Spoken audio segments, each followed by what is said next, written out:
Dear students, good morning. Exercise 6.1 complete करने के बाद अब नेक्स्ट एक्सरसाइज पे चलना है हमें, जो कि एक्सरसाइज 6.2। तो उससे पहले एक दो टॉपिक है, आप उसके बारे में जान लीजिए जिससे आपको एक्सरसाइज 6.2 लगाने में आसानी हो। तो उसमें सबसे पहला टॉपिक तो आपका है ये finding the square of a number. मतलब कोई एक नंबर आपको अगर दे दिया जाए तो उसका अगर आपको स्क्वायर पता करना हो तो कैसे पता करेंगे। तो अभी तक जो आप जानते हैं वो ये है कि जैसे मान लीजिए आपको दे दिया गया है कितना 11 का स्क्वायर, ठीक है। तो आप कहते हो 11 इंटू 11, इस तरीके से मल्टीप्लाई करते हो, आंसर आ जाता है आपका 121, ठीक है। 12 का स्क्वायर करते हैं तो आपका 144 आ जाता है। ऐसे कैसे 12 इंटू 12 करने पे, ठीक है। लेकिन अगर ये छोटे नंबर हैं, आपके यहाँ 12 का स्क्वायर होगा। अगर छोटे नंबर है तब तो कोई प्रॉब्लम नहीं है। अगर बड़े बड़े नंबर होते हैं तो उनका मल्टीप्लाई करने में थोड़ा सा टाइम लगता है। उसी से बचने के लिए आपको ये तरीका जो है मैं बताने जा रहा हूँ, जिससे आप बिना उन नंबर्स के मल्टीप्लाई किए हुए ही उनका स्क्वायर आप बता सकते हो। जैसे आपको अगर 11 का स्क्वायर पूछा जाए तो बिना आप 11 इंटू 11 किए हुए ही आप 11 का स्क्वायर बता सकते हो कि 121 है। तो वो कौन सा तरीका है? तो देखिए, वो तरीका बेसिकली ये है, आपने आइडेंटिटी पढ़ी होगी पिछले क्लासेस में। कौन सी आइडेंटिटी?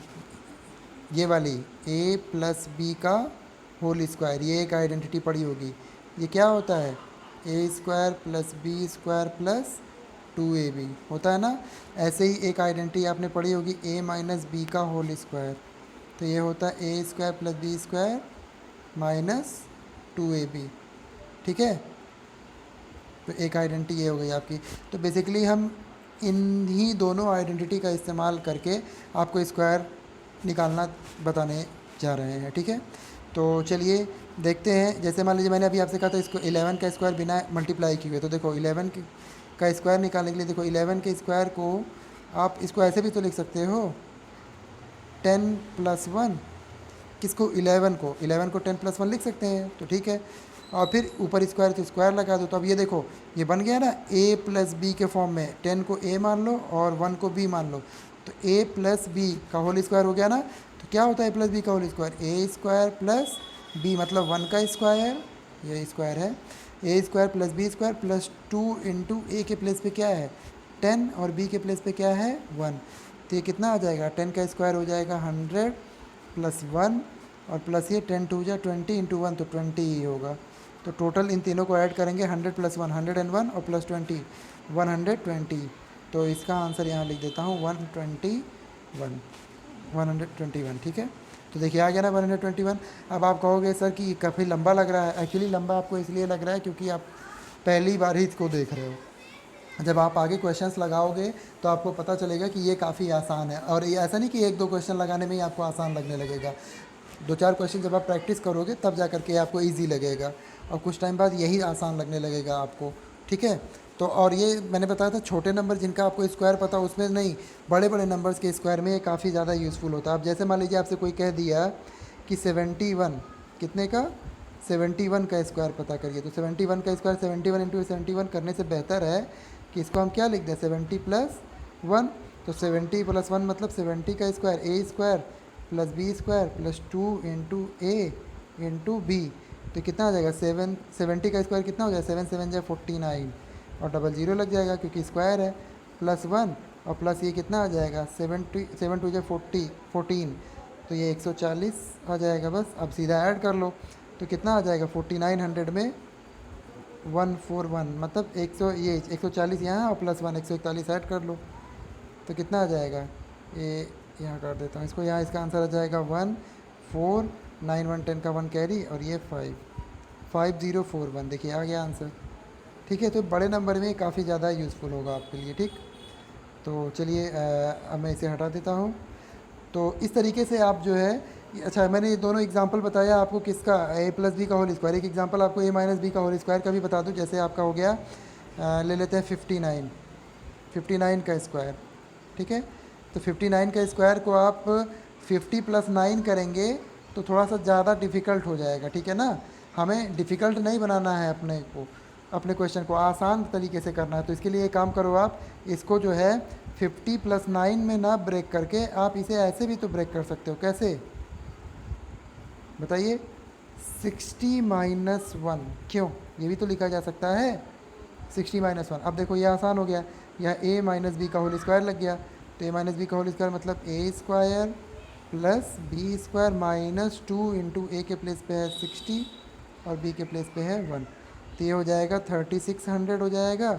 60 का स्क्वायर, क्योंकि 6 6 36, पीछे 2 जीरो लग जाएगा, 1 का स्क्वायर 1 और माइनस 6 2 120, तो ये हो गया 120। तो ये अब क्या हो गया आपका, आएगा यहाँ 3600 में से आप, नहीं 3600 प्लस 1 है, तो ये 3601 हो गया, इसमें से 120 माइनस कर दो, बस जो आएगा आपका वही आंसर। कितना आएगा 1 माइनस जीरो, यहाँ कट करके लिख देता हूँ, 1 माइनस जीरो हो जाएगा 1, 10 माइनस 2 कितना हो जाएगा 8, यहाँ 5 माइनस 1 4 और ये 3, तो 3481 कितना आया 3481, बस यही हो गया आपका आंसर। ठीक है, तो मैंने दोनों तरीके से आपको बता दिया, मतलब दोनों आइडेंटिटी का इस्तेमाल करके बता दिया। तो अभी आप आपके एक्सरसाइज में जो क्वेश्चन आएगा उसे कर सकते हो। ठीक है, अब हम चलते हैं अपने अगले टॉपिक पे, जो कि है पाइथागोरियन ट्रिपलेट। और मैं आपको एक बात बता दूँ, ये काफ़ी इम्पॉर्टेंट टॉपिक है।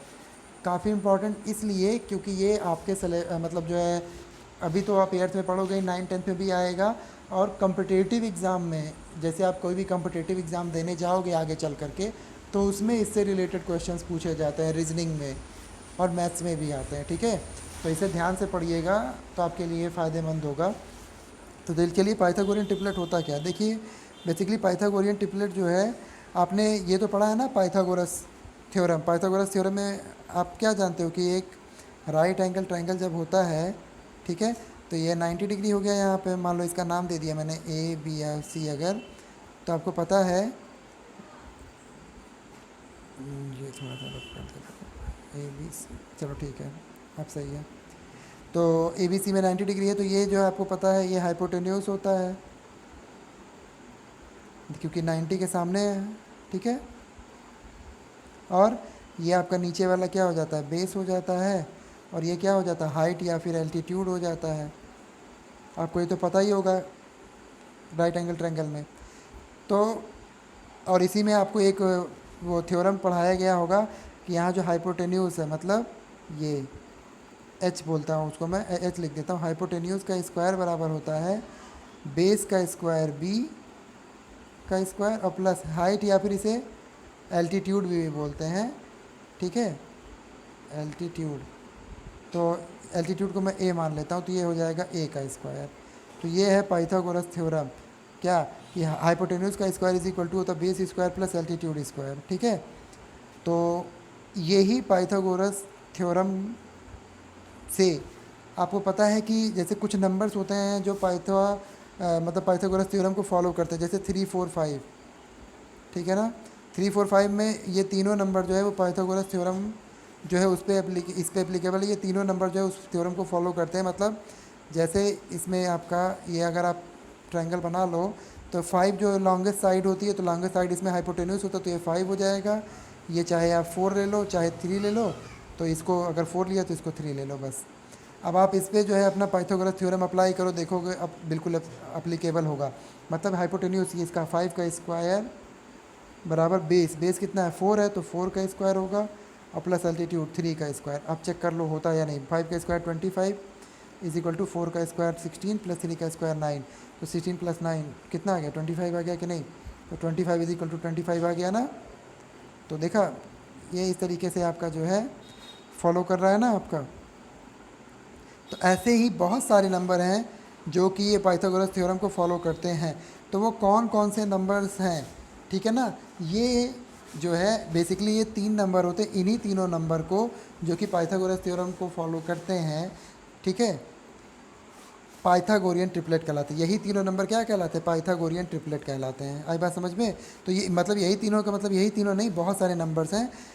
ठीक है, तो वो कौन कौन से नंबर हैं, हम कैसे पता करते हैं, ये आपका पाइथागोरियन ट्रिपलेट की हेल्प से आप काफ़ी पता कर सकते हो। और इसमें होता क्या है, इसमें बेसिकली आपको केवल एक कोई नंबर दिया जाएगा और बाकी दोनों आप पता कर सकते हो इससे। तो कैसे पता कर लेते हैं, इसके लिए एक फार्मूला है जो आपको ध्यान रखना पड़ेगा। और वो फार्मूला क्या है, वो फार्मूला ये है, देखिए यहाँ पर लिख करके दिखाया भी गया है कि वो फार्मूला आपका यहाँ पर है कि वो जो तीनों नंबर हैं वो इस रूल को फॉलो करते हैं। कौन सा रूल, ये 2m, m square minus one और comma m square plus one. ये क्या है? एक्चुअली ये एक रूल है जिसमें तीनों नंबर, एक नंबर मान लीजिए अगर 2m है तो दूसरा नंबर एम स्क्वायर माइनस वन और तीसरा नंबर एम स्क्वायर प्लस वन होगा। मतलब यहाँ पे m जो है ये वेरिएबल है, ठीक है ना, ये m क्या है? वेरिएबल है, ठीक है। तो ये जो है आपका, अब कैसे इसको निकालेंगे, तो चलिए मैं क्वेश्चन बताता हूँ, क्वेश्चन से आपको ज़्यादा आसानी से समझ में आ जाएगा। जैसे मान लीजिए क्वेश्चन यहीं पे दिया हुआ है आपका ये कि write a Pythagorean triplet whose smallest number is 8। मतलब कि वो पाइथागोरियन ट्रिपलेट बताइए जिसका स्मॉलेस्ट नंबर क्या है? 8 है। तो कहने का मतलब ये है कि आपको एक ऐसे 3 नंबर बताने जो पाइथागोरस थ्योरम को फॉलो करें और आपका उसमें जो स्मॉलेस्ट नंबर है वो 8 होना चाहिए। तो 8 के अलावा और कौन से दो ऐसे नंबर हैं ये आपको पता करना। तो मैंने आपको अभी जो फार्मूला बताया था कि उसमें 3 नंबर होते हैं आपको, तो तीनों नंबर में जैसे मान लीजिए स्मॉलेस्ट नंबर को आप मान लीजिए 2m। अगर 2m स्मॉलेस्ट है तो यहाँ पे हमें स्मॉलेस्ट क्या दिया हुआ? 8 दिया हुआ ना, तो 2m इज इक्वल टू क्या हो जाएगा आपका? 8 हो जाएगा। अगर 2m इज इक्वल टू 8 है तो इस हिसाब से m इज इक्वल टू कितना आ जाएगा? 2 से 2 इधर आएगा तो डिवाइड बन जाएगा, तो 8/2 हो जाएगा। 8/2 का मतलब कितना आ जाएगा? 4। तो m इज इक्वल टू कितना आ गया? 4। तो m की वैल्यू पता चल गई। तो एक नंबर तो आपको ऑलरेडी दिया हुआ है 8, बाकी दो नंबर आपको पता करना है कि वो दो नंबर कौन कौन से हैं। तो वो दो नंबर मैंने आपको पता, एक नंबर होता है एम स्क्वायर माइनस वन और एक नंबर होता है एम स्क्वायर प्लस वन। तो चलो m की वैल्यू आप जान चुके हो ना, कितना है? 4 है। तो m स्क्वायर मतलब 4 का स्क्वायर और माइनस वन। तो दिस इम्प्लाइज 4 का स्क्वायर कितना होता है? 16 minus one. This implies 16 minus one कितना हो गया? 15। ऐसे ही यहाँ पे एम स्क्वायर प्लस वन में 4 का स्क्वायर और प्लस वन करेंगे तो 4 का स्क्वायर कितना हो जाएगा आपका? 16 और plus one is equal to कितना आ जाएगा आपका? 17। ये देखिए आ गया ना 17। तो आपने देखा कि 3 नंबर आपके जो है आपको पता चल गया। एक कौन सा था आपका? 8 तो आपको पहले से गिवन था, तो एक 8 हो गया, दूसरा यहाँ पे 15 आया और तीसरा क्या आया? 17। तो पाइथागोरियन ट्रिपलेट जिसमें 8 स्मॉलेस्ट नंबर हो उसके दो अलग अलग नंबर जो हैं वो एक होगा 15 और एक होगा 17। आप चाहे तो इसे अप्लाई करके देख लो कि ये पाइथागोरियन ट्रिपलेट है या नहीं। कैसे करोगे? सिंपल है। आपका क्या जो लॉन्गेस्ट साइड क्या था? 17 था, तो 17 का स्क्वायर इज इक्वल टू 15 का स्क्वायर होगा और प्लस 8 का स्क्वायर होगा। इसे आप चाहो तो चेक करके देख लो, ठीक है। ये इक्वल आएगा सॉल्व करने के बाद में। चलिए, तो इसी तरीके से आप जो है आगे आपको क्वेश्चन मिलेगा और उसे आप सॉल्व करिएगा और आप पाइथागोरियन ट्रिपलेट पता कर सकते हैं, ठीक है ना। चलिए एक और चीज़ मैं आपको यहाँ पे बता दूँ अभी कि पाइथागोरियन ट्रिपलेट में बेसिकली जब कभी स्मॉलेस्ट नंबर दिया जाए आपको, तो मैंने अभी आपको क्या कहा कि 2m इज इक्वल टू 8 मान लो, ठीक है ना। तो कभी कभी 2m इज इक्वल टू 8 मान सकते हैं या फिर m square minus one is equal to, इसको भी आप 8 मान सकते हैं। लेकिन प्रॉब्लम क्या है कि 2m इज इक्वल टू 8 कब मानेंगे और m square minus one is equal to 8, मतलब जैसे 2m कब लेंगे और m स्क्वायर माइनस वन कब लेंगे। तो एक चीज़ का ध्यान रखिएगा, चाहे आप 2m लीजिए और चाहे m स्क्वायर माइनस वन लीजिए, जब आप इसको सॉल्व करें तो आपको ये आना चाहिए कि m की जो वैल्यू आनी चाहिए वो नेचुरल नंबर आना चाहिए। वो ऐसा नहीं कि इंटीजर मतलब निगेटिव में नहीं होना चाहिए, ना ही रेशनल नंबर मतलब डिवाइड के फॉर्म में नहीं होना चाहिए, वो एक नेचुरल नंबर होना चाहिए, जैसे 1 2 3 4 5 6 ऐसे आना चाहिए। अगर ऐसे आ रहा है तो आपका ठीक है। लेकिन कभी कभी क्या होता है कि इस पर भी नहीं आता है तो आपको पूरा चेक करना पड़ता है। जैसे यही जो मैंने अभी क्वेश्चन बताया है, इसमें अगर आप 2m इज इक्वल टू 8 रख के निकालोगे तब भी आपका आंसर आएगा और m square minus one is equal to 8 रखोगे तब भी आपका आंसर आएगा। लेकिन थोड़ा सा डिफरेंस होगा, जब m स्क्वायर माइनस वन रखोगे तो एक चेंज आएगा। क्या चेंज आएगा उसको चलो लग करके मैं आपको दिखा देता हूँ। 2m वाला तो आपको सभी को पता है चल गया है, अगर नहीं समझ में आया होगा तो वीडियो पीछे कर करके आप देख लीजिएगा, क्योंकि ये वीडियो तो यूट्यूब पे रहेगा, आप जितनी बार चाहो उतनी बार देख सकते हो और जितने टाइम जो चीज़ें ना समझ में आए वहाँ बैक करके भी देख सकते हो। तो वो वाला आप देख लीजिएगा। मैं आपको दूसरे तरीके से वहाँ पे मैंने 2m इज इक्वल टू 8 माना था, यहाँ m square minus one is equal to 8 मान करके आपको दिखाता हूँ और बताता हूँ कि क्या डिफरेंस आएगा। तो चलिए मान लेते हैं कि m square minus one is equal to 8 ये है स्मॉलेस्ट नंबर। तो उस हिसाब से आपका m square is equal to क्या हो जाए? माइनस वन जब इधर आएगा तो प्लस बन जाएगा, तो ये हो जाएगा आपका 8 प्लस वन। तो this implies m square is equal to कितना आ जाएगा? 9, या फिर m इज इक्वल टू कितना आ जाएगा? 3। प्लस माइनस 3 होगा लेकिन माइनस लेना नहीं रहता है, तो m इज इक्वल टू आपका आ गया 3। तो यहाँ पे m इज इक्वल टू 3 आ गया। अब हमें m square minus one is equal to 8, एक नंबर तो हम यही मान चुके हैं हमारा कि 8 एक नंबर है ऑलरेडी। दो नंबर और बचे, कौन कौन सा, एक 2m बचा और एक एम स्क्वायर प्लस वन। तो चलिए 2m पता कर लेते हैं। तो 2m जो है वो कितना होगा, तो 2m मतलब 2 इंटू एम की वैल्यू आप ऑलरेडी निकाल चुके हो, कितना है 3, तो 2 3 जा 6, तो एक नंबर आपका 6 आ गया। अब एक और नंबर बचा है, कौन सा, तो चलिए वो है एम स्क्वायर प्लस वन, तो चलो उसको भी निकाल लेते हैं, एम स्क्वायर प्लस वन। तो m के प्लेस पे क्या निकाला है 3, तो 3 का स्क्वायर और प्लस वन, तो ये आपका आ जाएगा 3 का स्क्वायर 9 और plus one is equal to 10। तो चलिए भाई एक नंबर आपका ये भी हो गया 10। तो आपके 3 नंबर हो गए आपके कौन कौन से, एक है आपका 8, एक है 6 और एक है 10, 3 नंबर हो गए और ये पाइथागोरन ट्रिपलेट है। तो क्या आपका क्वेश्चन सॉल्व हो गया और जैसा कहा गया था वैसे सॉल्व हुआ? नहीं, क्वेश्चन तो सॉल्व हो गया लेकिन एक प्रॉब्लम आ गई। प्रॉब्लम ये है कि आपसे ये कहा गया था कि जो पाइथागोरियन ट्रिपलेट आपको मिले उसमें 8 जो होना चाहिए वो स्मॉलेस्ट होना चाहिए, लेकिन यहाँ पे जो आपको पाइथागोरियन ट्रिपलेट मिला है इसमें 8, 6 और 10 है। अब बताइए इन तीनों में कौन स्मॉलेस्ट है, 8 स्मॉलेस्ट है, 6 स्मॉलेस्ट है या 10? जाहिर सी बात है आप कहोगे 6 स्मॉलेस्ट है, लेकिन आपसे क्वेश्चन में कहा था कि 8 स्मॉलेस्ट होना चाहिए। तो अगर आप इस तरीके से इसको लगाएंगे तो आपका यहाँ गलत हो जाएगा क्योंकि 8 स्मॉलेस्ट नहीं है, 6 स्मॉलेस्ट है इसमें।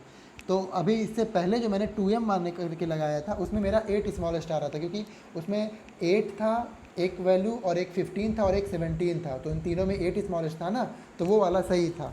तो इस तरीके से आपने देखा कि क्वेश्चन पे बेस्ड मतलब क्वेश्चन पे डिपेंड करता है कि आप किस तरीके से लगाओगे।